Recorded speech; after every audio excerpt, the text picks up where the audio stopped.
Primer pocket prep, training ammo, and aluminum barrel nuts this week on Mail Call Mondays.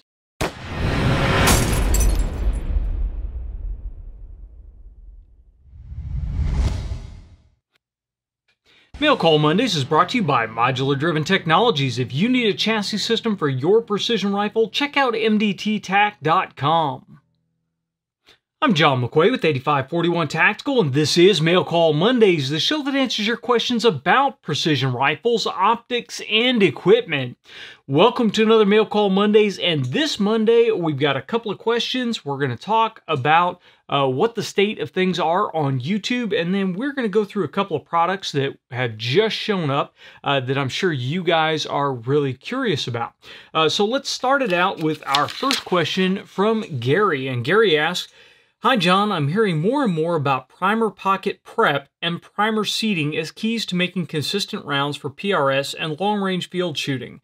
Could you please summarize your practices and preferred tools for prepping primer pockets and seating primers? I'm grateful for your contributions to our community." Gary. Well, Gary, first of all, primers to me, I don't spend a whole lot of time on them other than making sure that the primer is properly seated and that there are no burrs on the flash hole. So my typical primer pocket prep, if we're talking about once fired brass that have already gone through and prepped once, I'm just generally going to clean the primer pocket out with either a uniformer or a brush, and then I will seat the primer with a Lee hand priming device, and that's it. I really don't spend a whole lot of other time with it. Now, if we're talking about either new brass or once fired brass that I have not prepped previously, then I go a little bit more in depth. Now, if we're talking about Lapua brand new brass, then there's pretty much no prep involved. I just seat the primers and go, again, using the Lee hand primer tool. If we're talking about once fired brass that I have not used before, let's say for instance, Federal Gold Medal Match once fired brass that I get from our local police department. That takes a little bit more in-depth process because those primers now, Federal started staking their primers in place or crimping their primers in, whichever way you want to look at it. So once I've actually decapped them, once I've knocked the primer out, and I do that during the resizing process, and now I have to go back in and prep that primer pocket so it will actually take a new primer without mashing it or deforming it. So the first thing that I will do is I have a primer pocket crimp removal tool. Now there are a bunch of them out there. There are swaging tools. I have used swaging tools before. I've used RCBS style. I've used the Dillon style. But what I've actually found is the easiest for me is just this little burr-shaped tool that is sitting on my RCBS Trim Mate power prep station.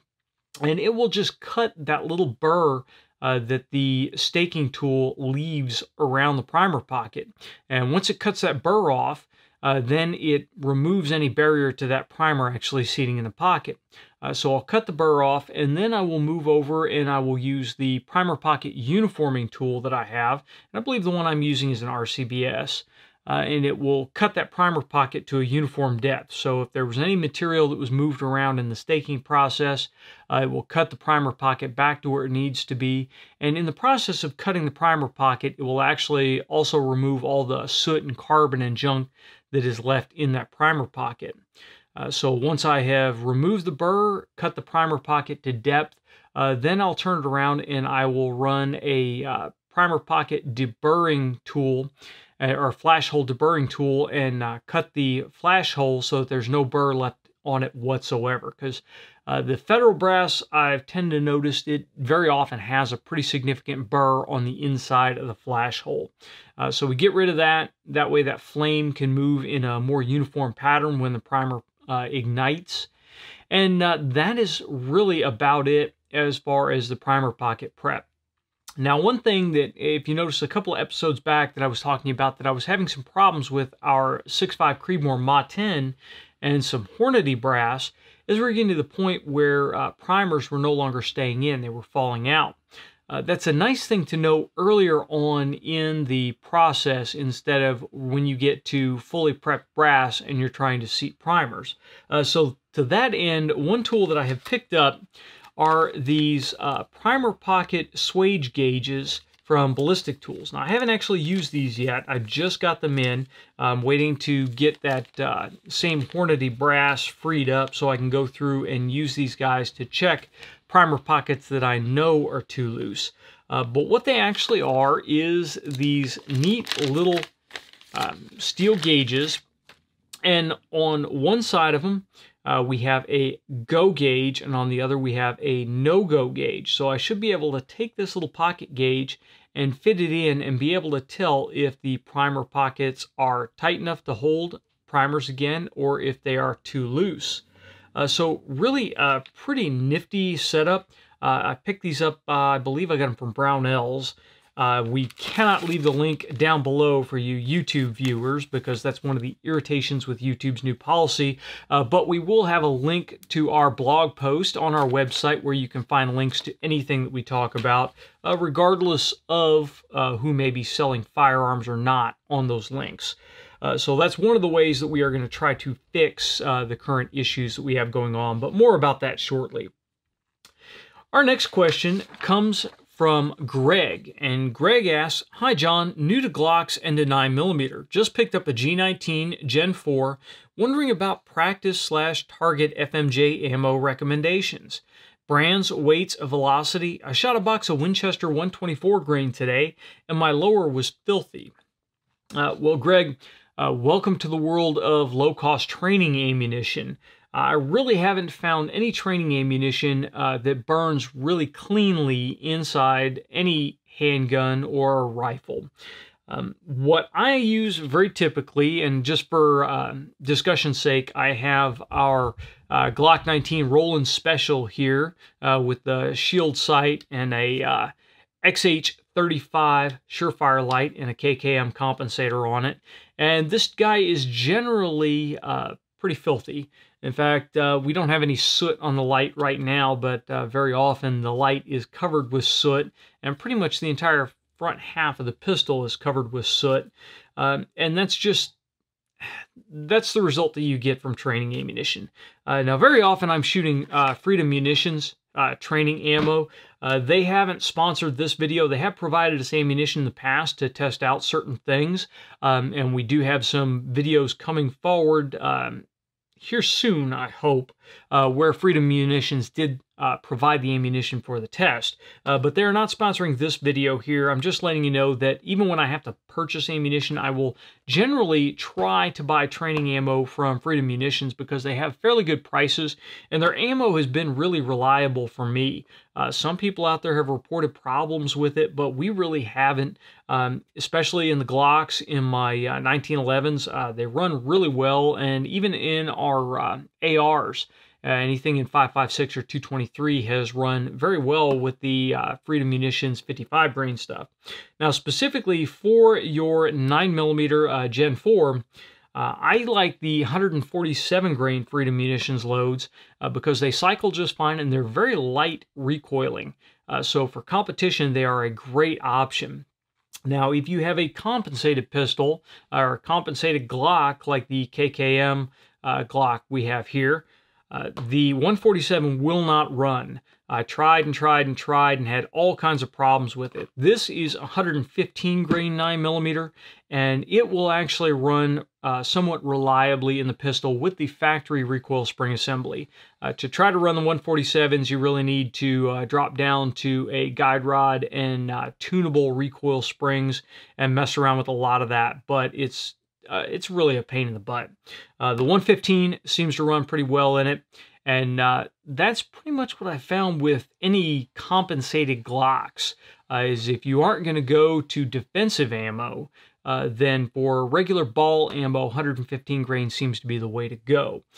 So that is a really good option. However, with your factory Glock, 124 grain Winchester white box was something that I shot for a very long time. In 1911s, I shot 230 grain Winchester white box full metal jacket for quite some time, and it ran reliably. It is absolutely filthy, which means you're going to need to wipe your pistol down after every range day, but it's really a quick wipe off.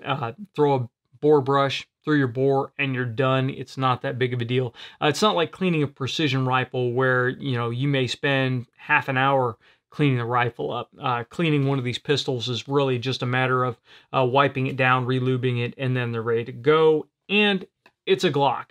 Glocks will run pretty well with very, very little maintenance. That doesn't mean you should neglect your gun, especially if it's your primary defensive handgun, but they will go quite a ways even with dirty ammo. I have run 1,000 rounds or more on a training week through a gun without stopping and cleaning it and fiddling with it. Occasionally, if it's starting to bug me, I'll drop a couple of drops of oil on the slide rails and then gas on with it. But generally, they will run no matter how filthy they are. So give Freedom Munitions a try. Keep up with the Winchester white box if you're getting it for a good price. It may be filthy, but it'll work, and it's relatively inexpensive training ammo, again, depending upon where you're getting it from. And our last question today comes from Matthew, and Matthew asks, how do you feel about aluminum barrel nuts on large frame ARs? I'm finishing up a Mega Ma-10 in 308 and was looking at an SLR handguard, but it's in 70-75 barrel nut, and I'm not sure how I feel about that. Well, Matthew, I wouldn't be real worried about it. On my Patrol Designated Marksman rifle right now, we are running an SLR Rifle Works handguard with the aluminum barrel nut and really haven't had any problems with it at all. Once you get it torqued on there, and the aluminum that they're using for that barrel nut is definitely sufficient for the torque specs that you're going to apply to the nut. Once you get it torqued on, there's not much to worry about. Remember, you are torquing that aluminum barrel nut onto an aluminum receiver with aluminum threads, and they're fairly fine threads to begin with. So really, as long as the aluminum is sufficient in strength to torque down against those aluminum barrel nut or aluminum threads on the receiver, then you're good to go. What I worry more about is the construction of the handguards. If you're using an aluminum barrel nut and then you have finer screws going in through the handguard into the barrel nut, you start to worry about stripping those thread in the barrel nut itself. Now, the SLR Rifle Works handguard, the way it's designed, it's a clamping force. You're not threading screws into the barrel nut. They clamp around the barrel nut, and then they have an anti-rotation device built into the handguard.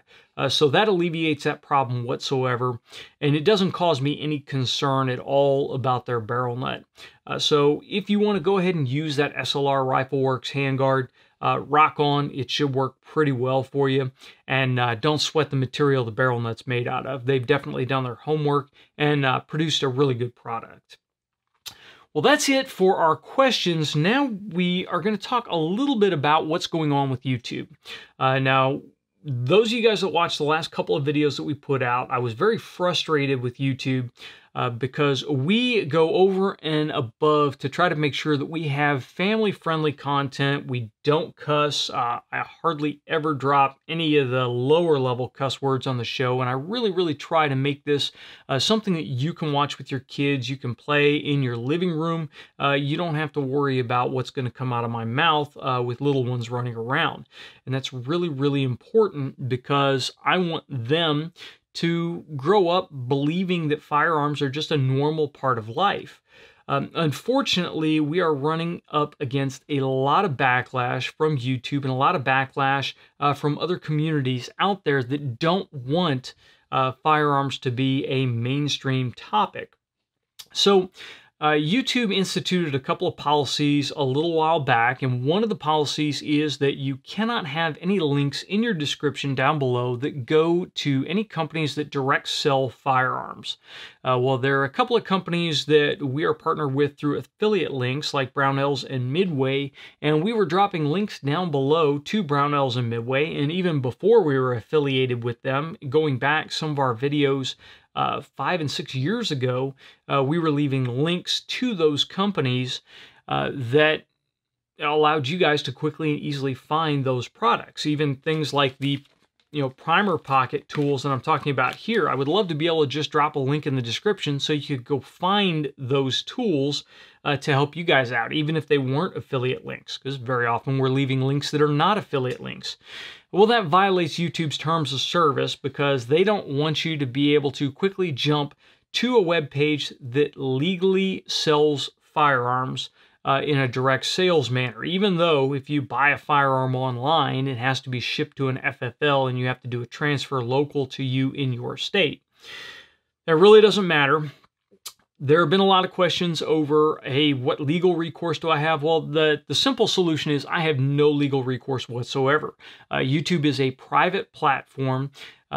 YouTube doing what they're doing to us and to the other gun channels is the same thing as if someone came over to your house and stood in your living room and started to say things that you didn't appreciate or didn't like. You have the complete and total right to ask them to leave your property. And that's the same thing that YouTube is doing to us, is that when we say things or do things that they don't like, they're asking us to pack up and leave. There have been a lot of suggestions out there that we just close up shop and leave YouTube completely, and unfortunately, we are not going to do that. There are a couple of reasons why. First of all, YouTube has the largest reach. Our largest audience is on YouTube. We are trying to build our audience on Full30. We're trying to build our audience in some other locations. And we are evaluating other platforms as they come up, but still the biggest game is on YouTube. There's also another reason there, is that is the greatest likelihood with the discoverability on the YouTube platform that we are going to hook people who are currently not in the precision rifle game or in firearms at all, get them interested and bring them into the fold. And that is what we want to do, is we want to recruit new members to this community.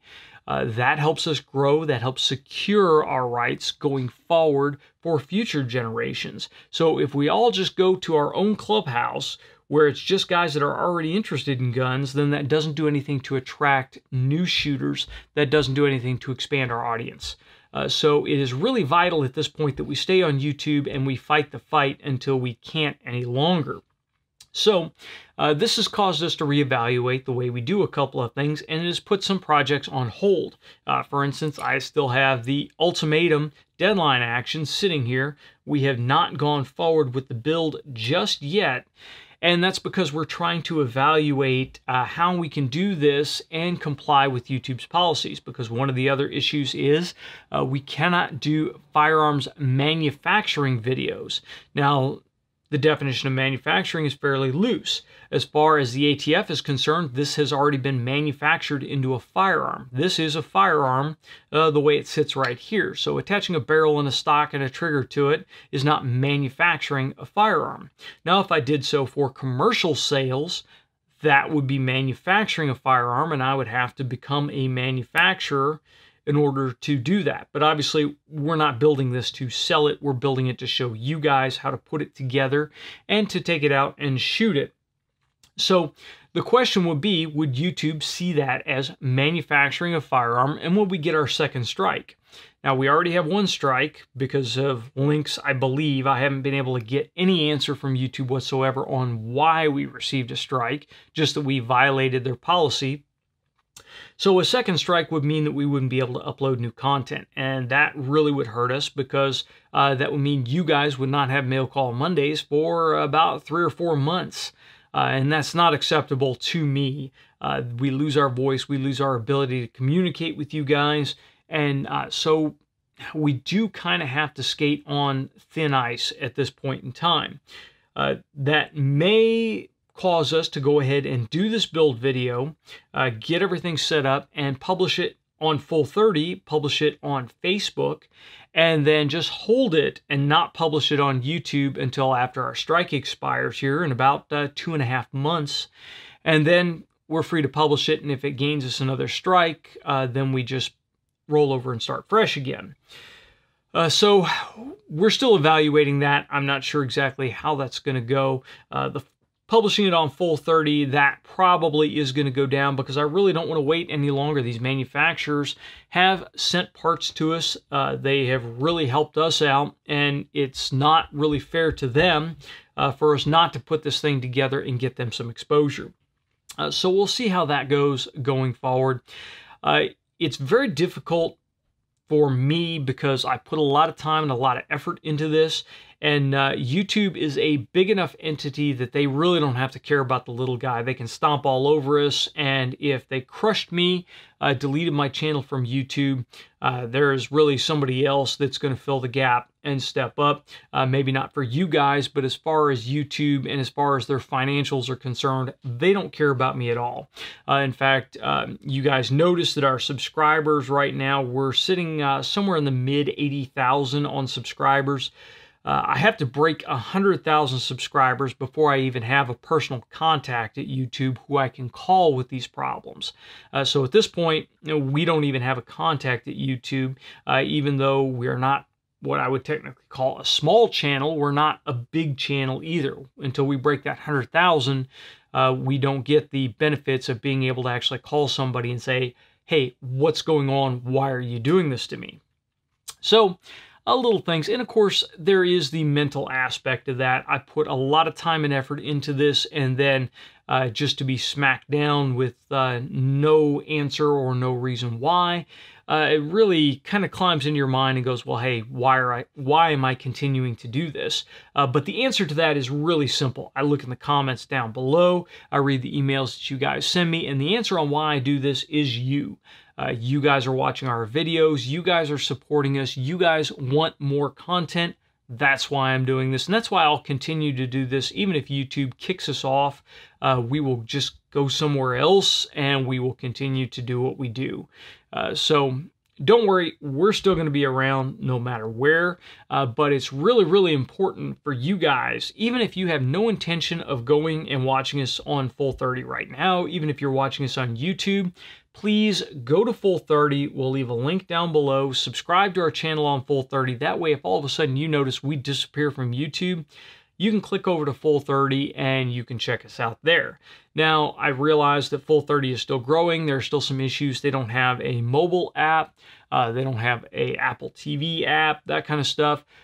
But it's still better than nothing, and it is a community that is growing, and hopefully with your support and with our content, we can help continue to have that platform grow, and that will give us at least an alternate fallback position should YouTube really turn violent towards firearms content.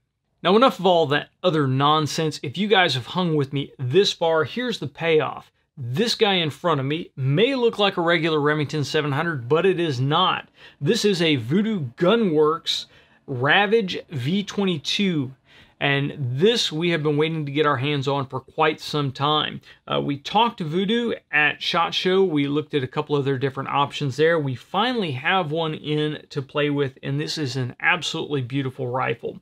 Now, right off the bat, I'm going to tell you it is a very expensive rimfire rifle. I've got the build sheet right here, and without the optics or the mounts, or I'm sorry, the optics or the rings, this package, no bipod, comes in at $2,195. Now, of course, we have a Vortex Razor Gen 2 sitting on top here, so that's another $2,100 according to their build sheet. So all said and done, this package, again, without the bipod, is a $4,295 rifle. That is a very expensive 22, but it is also one of the few games in town that will get you an almost exact duplicate of your full-size centerfire Remington 700 clone. So those of you guys that compete with a 700 clone, this guy will feel as close to that rifle as you're going to get in a rimfire package right now. This has got some really nice benefits. We've got a shorter barrel on here. It is threaded. So I can go ahead and put our Gemtech Outback 2 suppressor on it, which is more than likely what we will do after we get some baseline accuracy on it. It will accept whatever Remington 700 triggers are out there. And this guy right now, I'm not sure exactly what trigger we have in here because I have not taken it out of the stock and the build sheet does not say, but it's a really nice feeling trigger. We have a bottom metal on here that is very close to what my Surgeon bottom metal is. So we definitely have an ambidextrous release here.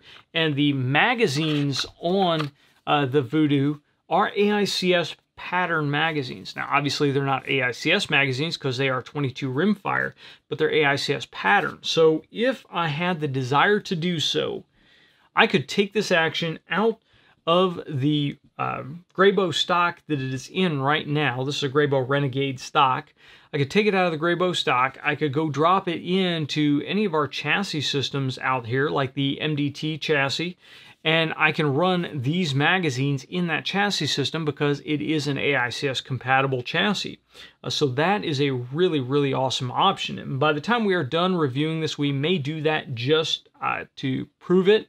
We may take this guy out and drop it in something like the LSS XL chassis that we have here, just to see how well that works overall. So I am really excited to get this guy out. I haven't even pulled the trigger on it yet because it just showed up this last week when I came back off of vacation. And we were just able to get the bipod mounted up on it, get it out of the box, and play with it a little bit. The action has a very, very smooth bolt lift on it. It feels really good. The only drawback that I see right now is we still do have about an 1.25 inch bolt throw, so it is still a really short throw. I wish it was still the full short action bolt throw, but I think a lot of that has to do with the mechanics of the system.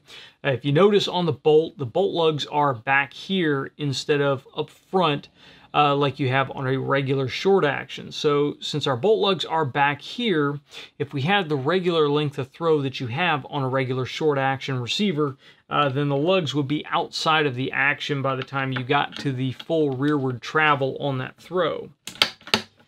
Not a big deal. Just something I would have liked to have seen to mimic that bolt throw a little bit more on the full-size rifle. But to get everything else that you're getting here, I think it's great. The bolt handle is still in the same position, so you're just going to have a little bit of a short throw when you bring it back. Just make sure that if you're shooting a rimfire like this, that once you get done with your rimfire session, you go back and do a little bit of dry firing on that short action. That way you get back to that full bolt throw and you don't run the risk of short stroking your actual match rifle. So overall, really, really great setup. The Graybow stock, we don't have an adjustable length of pull, but we do have an adjustable cheek piece on this. So we should be able to very quickly get it dialed in for my comb height. The Vortex Razor, a lot of people would say, hey, you know, that's a little bit overkill for a rimfire. When you're talking about this level of rimfire, this is definitely not overkill for it. And I am really torn now. We have a NRL 22 match, the first one of the new season, coming up next weekend here locally. I'm torn between taking the VuDoo and shooting the VuDoo or shooting my 1022. So we'll have to see. Probably we'll have a range day a little bit later this week, and I will run both of them and see which one we're going to go ahead and take. But this is definitely high on the list. For nothing else than just to get it out there and let some of the other guys at our local club get a chance to play with it and see what the VuDoo is really about. It really is a quality overall package, and I can't wait to bring you guys some more content on it. Now next, one really interesting thing that has shown up here at the shop while I was on vacation, that is the Timney Triggers Ruger 1022 Calvin Elite Adjustable. This is a really cool trigger. I have been running a mildly tuned factory Ruger 1022 trigger. I believe I have the Volquartsen drop-in trigger components in the factory plastic Ruger housing that is in the 1022 right now, and it is not the greatest overall setup. What we have here is a full Timney trigger, and the really cool part about this is we have a fully adjustable trigger in here. We can remove the different shoes and put whatever different type of shoe we want in here. There are flat options. There's flat with a hook. There is even a knurled post type trigger shoe, and we'll go through and we'll try them all and see what we really want on here. I haven't thrown a trigger gauge on here because I haven't even got this installed in the rifle yet, so I can't tell you what the pull weight is, other than what Timney quotes it, and I believe it's 2 to 1.5 pounds on the pull weight. It is a single stage trigger, so this should be just perfect for our 1022 in a competition environment. So I can't wait to get this guy in. One other benefit is it is a full aluminum housing, and it does come with an extended magazine release. So if I need to get that magazine out and do a quick magazine change, maybe because I screwed up and expended a couple of too many shots or had a malfunction, which those of you guys that shoot a lot of rimfire know that occasionally you do have duds. The ability to drop this guy and get a new magazine in quickly should be beneficial overall. So I can't wait to get this into the rifle and give you guys a report on how well it worked overall. And I definitely want to thank Timney for sending this trigger out for us to try out. That is about it for what we have for this Mail Call Mondays. If you guys have any questions or comments over anything that we've covered here, please go ahead and drop them in the comment section below or send them to us on Facebook or Twitter. If you want links to anything that we have talked about, please make sure you click the link to our blog down below, and that will take you to any links that we can't post on other video platforms.